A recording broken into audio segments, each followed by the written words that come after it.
On the eve of India's independence, on the midnight of the 14th and 15th of August 1947, Lord Mountbatten said, I have a message from His Majesty the King to deliver to you today.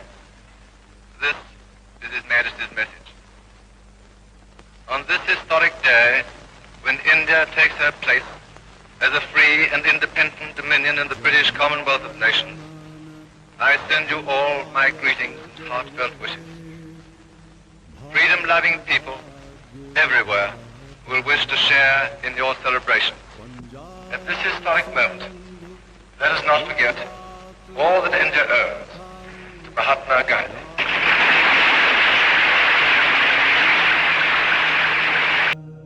Long years ago, we made a tryst with destiny, and now the time comes when we shall redeem our pledge, not wholly or in full measure, but very substantially.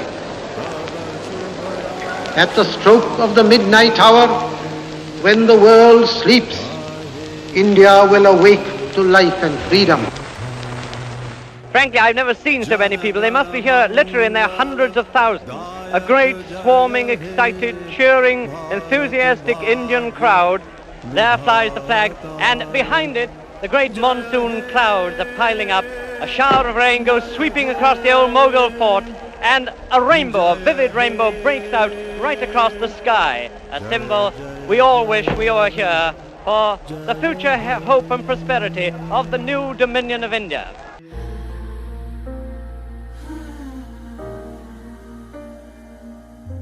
Jana Gana मन अधिनायक जय हे भारत भाग्य विधाता पंजाब सिंध गुजरात मराठा द्राविड़ उत्कल बंग विंध्य हिमाचल यमुना उच्छल जलधि तरंग तब शुभ नामे जागे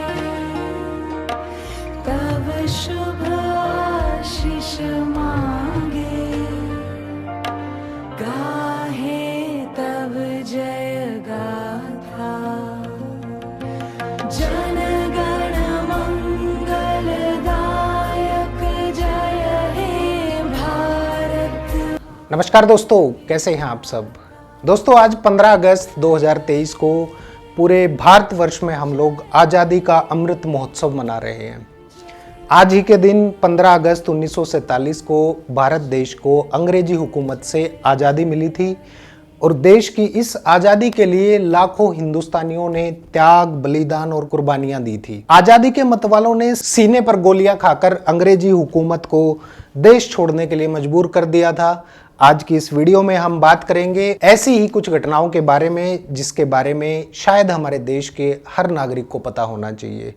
आज हम बात करेंगे ईस्ट इंडिया कंपनी के आने से लेकर अंग्रेजों के भारत छोड़कर चले जाने तक की घटनाओं पर, कैसे हम गुलाम बने और कैसे हमें आजादी मिली। दोस्तों, आज पूरा देश स्वतंत्रता दिवस मना रहा है और आप सभी को भी मेरी तरफ से हार्दिक बधाई और शुभकामनाएं। आज़ादी के बाद हमारा देश किस तरह आगे बढ़ा और आज़ादी के इन 77 वर्षों में जो कुछ भी हुआ वो सब तकरीबन हम लोग जानते हैं और हमारे सामने है। लेकिन आज़ादी से पहले की कहानी काफ़ी उलझन बनी है, खासकर जब राजनीतिक पार्टियां एक दूसरे पर आरोप प्रत्यारोप लगाते हैं तो समझ नहीं आता कि कौन सही है और कौन गलत है। महापुरुषों को प्रतीक के रूप में इस्तेमाल करते हुए राजनीतिक पार्टियां आज़ादी की कहानी को उलझा देती हैं, जिसके कारण इतिहास की सही तस्वीर सामने नहीं आ पाती और देश के नागरिकों, युवाओं की जानकारी भी कुछ नामों को लेकर उलझ कर वहीं अटक जाती है। इतिहास की बात करें तो आज़ादी से पहले बहुत सारी ऐसी घटनाएं घटी होंगी और सभी को कागज पर उतारना संभव भी नहीं हो पाया होगा, क्योंकि उस समय लिमिटेड रिसोर्सेज थे, अनगिनत पाबंदियां होंगी और बहुत से ऐसे कारण होंगे जिनके बारे में शायद हम लोग कल्पना भी नहीं कर सकते, क्योंकि हमने तो एक आजाद देश में जन्म लिया है और आजादी से जिंदगी जी रहे हैं अपनी। अगर कोई आपसे पूछ ले कि इतिहास की कहानी में क्या क्या होना चाहिए, कौन कौन सी वो घटनाएं थी जो बेहद जरूरी हैं इतिहास के लिए, तो आपका उत्तर क्या होगा? प्रसिद्ध इतिहासकार पुष्पेन पंत ने इस बारे में कई महत्वपूर्ण मुद्दों का जिक्र किया है और उन्हीं मुद्दों पर आधारित आज की ये वीडियो है, ताकि आप सब भी अच्छे से समझ सकें कि कैसे हमारे पूर्वजों ने संघर्ष किया और हमें आज की ये आजादी की जिंदगी दी। सबसे पहले हम बात करेंगे ईस्ट इंडिया कंपनी के आने से लेकर प्लासी के युद्ध तक की, यानी साल 1600 से लेकर 1757 तक की। दोस्तों, अगर आज़ादी को समझना है तो गुलाम बनने की कहानी भी हमें जरूर पता होनी चाहिए। जब ईस्ट इंडिया कंपनी को सन 1600 में ब्रिटिश महारानी से कारोबार की इजाज़त मिली, तब तक भारत में फ्रेंच, पुर्तगाली और डच कब्जा जमा चुके थे।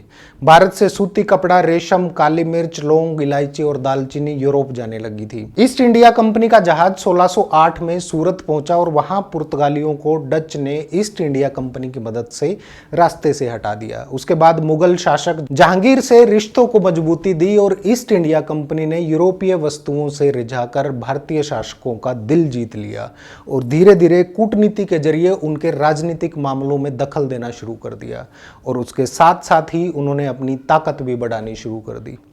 धीरे धीरे ईस्ट इंडिया कंपनी ने मुगलों से टैक्स में छूट प्राप्त कर ली थी। अब अफसर भी अपना निजी कारोबार करने लगे थे, वो भी बिना किसी टैक्स के। इसका बंगाल के नवाब सिराजुद्दौला ने विरोध किया और कलकत्ता में ब्रिटिश संपत्ति पर कब्जा जमा लिया और उनके अधिकारियों को भी वहां पर गिरफ्तार कर लिया। उस समय ईस्ट इंडिया कंपनी का एक और गढ़ था, मद्रास, जिसे हम आज चेन्नई कहते हैं। वहां से रॉबर्ट क्लाइव नौसेना लेकर आए और 1757 में सिराजुद्दौला से प्लासी का युद्ध लड़ा। सिराजुद्दौला के सेनापति मीर जाफर ने विश्वासघात किया और युद्ध में नवाब की मौत हो गई। आप सब जानते ही होंगे कि सन 1757 में प्लासी के युद्ध में मीर जाफर की गद्दारी की वजह से बंगाल के नवाब सिराजुद्दौला की हार हुई थी और ईस्ट इंडिया कंपनी को भारत में पहली बड़ी जीत मिली थी। 1757 के युद्ध में जीत को लेकर प्लासी में अंग्रेजों ने एक मेमोरियल बनाया था। अभी कुछ साल पहले ही वहां सिराजुद्दौला की प्रतिमा स्थापित की गई है, ताकि नई पीढ़ी जान सके कि अंग्रेजों के खिलाफ आवाज उठाने वाला वो पहला शख्स सिराजुद्दौला था, जिसे मीर जाफर की गद्दारी की वजह से शहादत मिली थी। अब हम बात करेंगे कंपनी बहादुर से लेकर स्वतंत्रता संग्राम तक की, यानी सन 1757 से लेकर 1857 तक क्या क्या हुआ। जल्द ही ईस्ट इंडिया कंपनी को लगने लगा कि कठपुतली बने नवाब अब उनके काम नहीं आएंगे, सत्ता अब उन्हें अपने हाथ में ले लेनी चाहिए। और तब साल 1765 में मीर जाफर की मौत के बाद ईस्ट इंडिया कंपनी ने रियासत अपने हाथों में ले ली। मुगल सम्राट ने कंपनी को बंगाल का दीवान बना दिया और उसके बाद कंपनी बहादुर अस्तित्व में आया। अब अंग्रेजों के सामने दो बड़ी चुनौतियां थी, दक्षिण में टीपू सुल्तान और विंध्य के दक्षिण में मराठा। टीपू सुल्तान ने फ्रेंच व्यापारियों से दोस्ती कर ली थी और अपनी सेना को आधुनिक बना लिया था। वहीं मराठा दिल्ली के जरिए पूरे देश पर शासन करना चाहते थे। ईस्ट इंडिया कंपनी ने टीपू सुल्तान और उसके पिता हैदर अली से 4 युद्ध लड़े, लेकिन 1799 में टीपू सुल्तान श्रीरंगपट्टनम की जंग में मारे गए और इसी तरह पानीपत की तीसरी लड़ाई में हार के बाद मराठा साम्राज्य भी टुकड़ों में बंट गया। इसके बाद सन 1819 में अंग्रेजों ने पेशवा को पुणे से लाकर कानपुर के पास बिठूर में बिठा दिया। इसी बीच पंजाब भी अंग्रेजों के सामने एक बहुत बड़ी चुनौती थी। महाराज रणजीत सिंह जब तक रहे तब तक उन्होंने अंग्रेजों की दाल वहां नहीं गलने दी, लेकिन 1839 में उनकी मौत के बाद हालात बदल गए और उसके बाद 2 लड़ाइयां और हुई और 10 साल बाद पंजाब पर अंग्रेज काबिज हो गए। 1848 में लॉर्ड डलहौजी विलय नीति लेकर आए, जिसके तहत जिस शासक का कोई पुरुष उत्तराधिकारी नहीं होता था, उस रियासत को ईस्ट इंडिया कंपनी अपने कब्जे में ले लेती थी और इसी आधार पर सतारा, उदयपुर, नागपुर और झांसी पर भी अंग्रेजों ने अपना कब्जा जमा लिया, जिसने 1857 की क्रांति के बीज बो दिए। सीताराम पांडे ने फ्रॉम सिपाही टू सूबेदार में लिखा है कि सबको लग रहा था कि अंग्रेज भारतीय धर्मों का सम्मान नहीं करते, इसलिए अंग्रेजों के प्रति नाराजगी पहले से ही थी, लेकिन जब यह खबर आई कि नई बंदूकों के कारतूसों पर गाय और सुअर की चर्बी का लेप है, तो ईस्ट इंडिया कंपनी के सिपाही भड़क गए। सन 1857 में मेरठ में सिपाही विद्रोह के चलते मंगल पांडे को फांसी पर चढ़ा दिया गया और वहां से उठी चिंगारी ने झांसी, अवध, दिल्ली, बिहार में क्रांति की आग जला दी। रानी लक्ष्मीबाई, बहादुर शाह जफर, नाना साहेब सब ने मिलकर एक साथ बगावत कर दी और अंग्रेजों को खदेड़ दिया। अब बात करते हैं इंग्लैंड की महारानी के शासन से लेकर गांधी जी तक, यानी साल 1858 से लेकर 1915 तक की। ईस्ट इंडिया कंपनी ने लंदन से फौज बुलवाई और सितंबर 1857 में दिल्ली पर फिर से अंग्रेजों ने कब्जा कर लिया। मार्च 1858 में लखनऊ और जून 1858 में झांसी पर अंग्रेजों का प्रभाव फिर से बढ़ गया। ब्रिटिश संसद ने कानून पारित किया जिसके तहत भारत की सत्ता ईस्ट इंडिया कंपनी के हाथ से महारानी के हाथ में चली गई। ब्रिटिश मंत्रिमंडल के सदस्य को भारत का मंत्री बनाया गया और उनकी मदद के लिए इंडिया काउंसिल बनाई गई। गवर्नर जनरल अब वायसराय था, यानी इंग्लैंड के राजा रानी का निजी प्रतिनिधि। और इस तरह अंग्रेज सरकार ने सीधे सीधे भारत की बागडोर अपने हाथों में ले ली। 1858 में जब ब्रिटिश राज आया तब उनके कब्जे में आज का भारत, बांग्लादेश, पाकिस्तान और बर्मा था। वहीं गोवा और दादर नगर हवेली पुर्तगाल कॉलोनी थे और पांडुचेरी फ्रेंच कॉलोनी थी। ब्रिटिश शासन आते ही तटीय इलाके यानी मद्रास, बॉम्बे, कलकत्ता और इसके आसपास के पुणे जैसे शहर पढ़ाई लिखाई के बड़े केंद्र बन गए। वहां एलिट क्लास से आने वाले भारतीय परिवारों के युवा पढ़ लिख रहे थे। इसी दौरान सामाजिक सुधार भी शुरू हो गए थे। इसके बाद दिसंबर 1885 में रिटायर्ड ब्रिटिश अधिकारी एलन ऑक्टेवियन ह्यूम ने ब्रिटिश शासन और भारत की सिविल सिक्योरिटी में कोऑर्डिनेटर की भूमिका निभाने के लिए भारतीय राष्ट्रीय कांग्रेस बनाई, जिसका उद्देश्य आजादी की लड़ाई लड़ना नहीं बल्कि ब्रिटिश शासन में अपनी भूमिका निभाना था। सुरेंद्रनाथ बनर्जी कलकत्ता में, महादेव गोविंद पूना में सक्रिय हुए और उसके साथ प्रार्थना समाज और आर्य समाज जैसे संगठन भी सक्रिय हो गए। और इसी दौरान 1906 में ढाका में मुस्लिम लीग भी बनकर तैयार हो गया और यही सामाजिक, धार्मिक और राजनीतिक संगठन आगे चलकर राष्ट्रवादी चेतना के प्रेरक बने। साल 1905 में लॉर्ड कर्जन ने बंगाल का विभाजन कर दिया, जिसके कारण बंगाल भड़क उठा। कांग्रेस नेतृत्व ने इसे बांटो और राज करो की नीति बताया। बंगाल से उठी राष्ट्रवाद की प्रचंड धारा से वंदे मातरम कांग्रेस का राष्ट्रगीत बना और बंकिम चंद्र चटर्जी के उपन्यास आनंद मठ से लिए गए इस गीत को रविंद्रनाथ टैगोर ने संगीतबद्ध किया था। बंगाल में कलकत्ता समेत सभी इलाकों में विदेशी कपड़ों की होली जलाई गई और पूरे देश में बंग भंग आंदोलन की चिंगारी पहुंच गई। ये आग पूना, मद्रास और बॉम्बे में भी फैली। अंग्रेजी पढ़ाई का विरोध हुआ और उसके बाद पंडित मदन मोहन मालवीय ने 1910 में बनारस हिंदू विश्वविद्यालय की स्थापना की। वहीं दूसरी तरफ ब्रिटेन में भी हालात बदल चुके थे। साल 1906 में लिबरल पार्टी ने चुनाव जीते और भारत को देखने का नजरिया बदला। वायसराय लॉर्ड मिंटो और भारत के लिए बनाए गए मंत्री जॉन मोरली ने सुधार लागू किए, जिसके तहत भारतीयों को राजनीति और शासन में हिस्सेदारी दी गई। साल 1910 में सुप्रीम काउंसिल में भारतीय सदस्य बढ़ गए, जिसमें गोपाल कृष्ण गोखले जैसे नेता भी काउंसिल से जुड़ गए। इस पर उन्होंने कहा कि काउंसिल से जुड़ने से पहले तक वो बाहर से हमला करते थे, लेकिन अब अंदर से भी हमला कर सकेंगे। लेकिन ऐसा होने से पहले ही कांग्रेस दो धड़ों में टूट गई थी, जिसे गरम दल और नरम दल का नाम दिया गया। नरम दल सरकार के साथ रहकर काम करना चाहता था, वहीं गरम दल में लाल पाल बाल की तिकड़ी थी, यानी लाला लाजपत राय, बाल गंगाधर तिलक और बिपिन चंद्र पाल।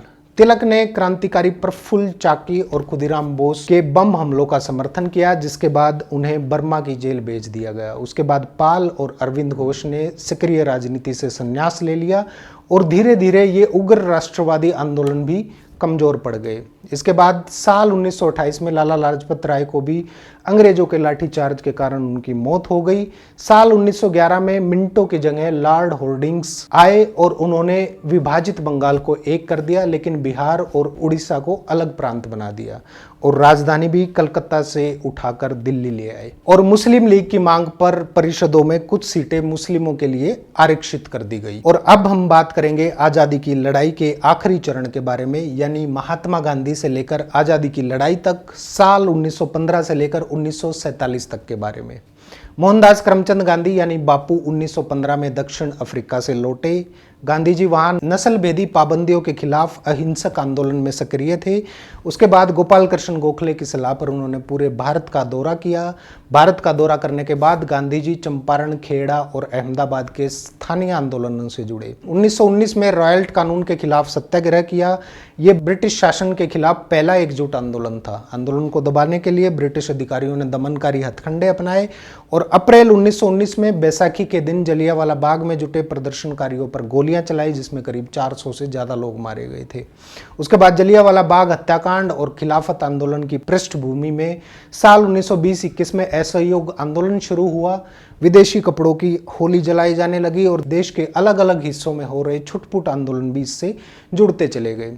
फरवरी 1922 में किसानों ने चौरी चौरा पुलिस थाने में आग लगा दी जिसमें 22 पुलिस वाले मारे गए, जिसके बाद गांधी जी ने असहयोग आंदोलन वापस ले लिया। ये आपके लिए भी जानना जरूरी है कि इसी दशक में राष्ट्रीय स्वयंसेवक संघ और भारतीय कम्युनिस्ट पार्टी जैसे परस्पर विरोधी विचारों वाले दल भी बन गए थे। उस समय कांग्रेस पूरी तरह से गांधी जी के प्रभाव में थी। जवाहरलाल नेहरू की अध्यक्षता में कांग्रेस ने 1929 में पूर्ण स्वराज का प्रस्ताव पारित किया था और 26 जनवरी 1930 को पूरे देश ने स्वतंत्रता दिवस मनाया। इस दौरान भगत सिंह, चंद्रशेखर आजाद, सुखदेव और अन्य मजदूर और किसानों की जो क्रांति चाहते थे उन्होंने हिंदुस्तान सोशलिस्ट रिपब्लिकन पार्टी भी बनाई थी। आपकी जानकारी के लिए बता दूं कि लाला लाजपत राय की पुलिस लाठीचार्ज में मौत के घाट उतारने वाले पुलिस अफसर सैंडर्स की 17 दिसंबर 1928 को भगत सिंह, राजगुरु और सुखदेव ने हत्या कर दी थी। इसके बाद B.K. दत्त के साथ मिलकर भगत सिंह ने 8 अप्रैल 1929 को केंद्रीय विधान परिषद में बम फेंका और पर्चे फेंके जिसमें लिखा था कि उनका मकसद किसी की जान लेना नहीं बल्कि बहरों को सुनाना है। भगत सिंह, राजगुरु और सुखदेव को 23 मार्च 1931 को फांसी पर चढ़ा दिया गया। वहीं दूसरी तरफ गांधी जी ने अंग्रेजों के नमक पर टैक्स वसूलने वाले कानून का विरोध करते हुए 1930 में साबरमती से 240 किलोमीटर दूर स्थित दांडी तट तक मार्च किया जिसमें लोगों ने बड़े पैमाने पर उनका साथ दिया। उसके बाद यहीं से सविनय अवज्ञा आंदोलन भी शुरू हुआ।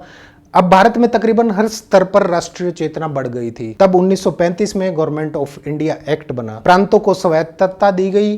1937 में चुनाव हुए तो 11 में से 7 प्रांतों में कांग्रेस की सरकार बनी। उसके बाद 1939 में दूसरा विश्व युद्ध छिड़ गया जिसके दौरान कांग्रेस के नेता ब्रिटेन की मदद करना चाहते थे लेकिन बदले में भारत की आज़ादी की मांग कर रहे थे जिसे अंग्रेजों ने नहीं माना, तो कांग्रेस सरकारों ने अपने इस्तीफे दे दिए। दूसरे विश्व युद्ध के बाद गांधी जी ने भारत छोड़ो का नारा दिया और इसे दबाने के लिए ब्रिटिश सरकार को पसीने आ गए थे। हालात ये हो गए थे कि कई इलाकों में तो लोगों ने अपनी खुद की सरकार तक बना ली थी। हालांकि इस समय तक महात्मा गांधी की कांग्रेस पर पकड़ जो है वो कमजोर हो गई थी और इसी बीच सुभाष चंद्र बोस ने कांग्रेस नेताओं से मतभेद उभरने पर पार्टी छोड़ी और 1941 में जर्मनी के रास्ते सिंगापुर पहुंचे और वहां आज़ाद हिंद फौज बनाई।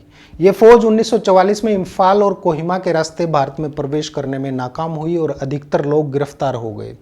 दूसरे विश्व युद्ध के बाद 1945 में अंग्रेजों ने कांग्रेस और मुस्लिम लीग से आज़ादी पर बातचीत शुरू की। लीग चाहती थी कि उन्हें भारतीय मुसलमानों का प्रतिनिधि माना जाए लेकिन इस बात पर कांग्रेस राजी नहीं थी और यही मतभेद भारत और पाकिस्तान विभाजन का कारण बना। इसके बाद 14 अगस्त को पाकिस्तान और 15 अगस्त को भारत स्वतंत्र देश बन गए। 15 अगस्त 1947 को देश आज़ाद हुआ और लाल किले के पास से पहले प्रधानमंत्री श्री जवाहरलाल नेहरू ने दिल्ली के लाल किला स्थित लाहौरी गेट पर तिरंगा फहराया था। दोस्तों, वैसे तो आज़ादी का इतिहास बहुत बड़ा है जिसे एक वीडियो में बता पाना संभव नहीं है, लेकिन फिर भी मैंने कोशिश की है उन मुख्य घटनाक्रमों के बारे में बताने की जिनके बारे में देश के हर नागरिक को पता होना चाहिए। आप सभी को आज़ादी दिवस की एक बार फिर से हार्दिक शुभकामनाएं। नमस्कार।